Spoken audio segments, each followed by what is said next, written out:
আমাদের অনেক কষ্ট এবং কাঙ্ক্ষিত যে একটা অভিব্যক্তি ছিল,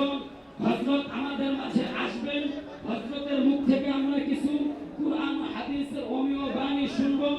আল্লাহ তাআলা আমাদের এই আশাটুকু, আমাদের এই বসাটুকুকে কবুল করেছেন, এই জন্য সকলে বলি আলহামদুলিল্লাহ। মুহতারাম হাজিরিন, হযরত আমাদের মাঝে বয়ান করবেন। আমি সকলকে অনুরোধ করব, বাহিরে যারা আছেন, পরিবেশটা সুন্দর করার লক্ষ্যে, কুরআন ও হাদিসের জন্য,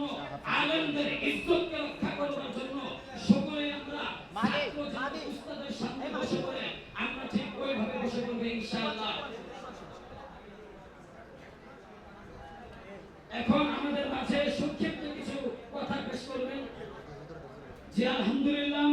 এই পর্যায়ে আমাদের মাঝে কুরআন ও হাদিস থেকে অত্যন্ত গুরুত্বপূর্ণ তাকরীর পেশ করবেন, যার অপেক্ষায় আমরা অপেক্ষমান। বাংলাদেশের উলামায়ে কেরামের আস্থাভাজন, হাজার হাজার যুবকদের আইডল, সকলের আমাদের প্রাণপ্রিয় ব্যক্তিত্ব, বিশিষ্ট ইসলামিক চিন্তাবিদ হযরতুল আল্লাম হযরত মাওলানা সুরে সুরে দাও ভরে দাও আমার সালাত প্রভু, দাও ভরে নূরে নূরে তোমার প্রেমে ভরে দাও আমার কিয়াম প্রভু, তোমার আলাপনে সুরে সুরে দাও ভরে দাও আমার রূপু প্রভু, বিনয়ের খুশবুতে হৃদয় মোহিত করে দাও আমার লুটিয়ে পড়া সিজদা কি তুমি প্রভু,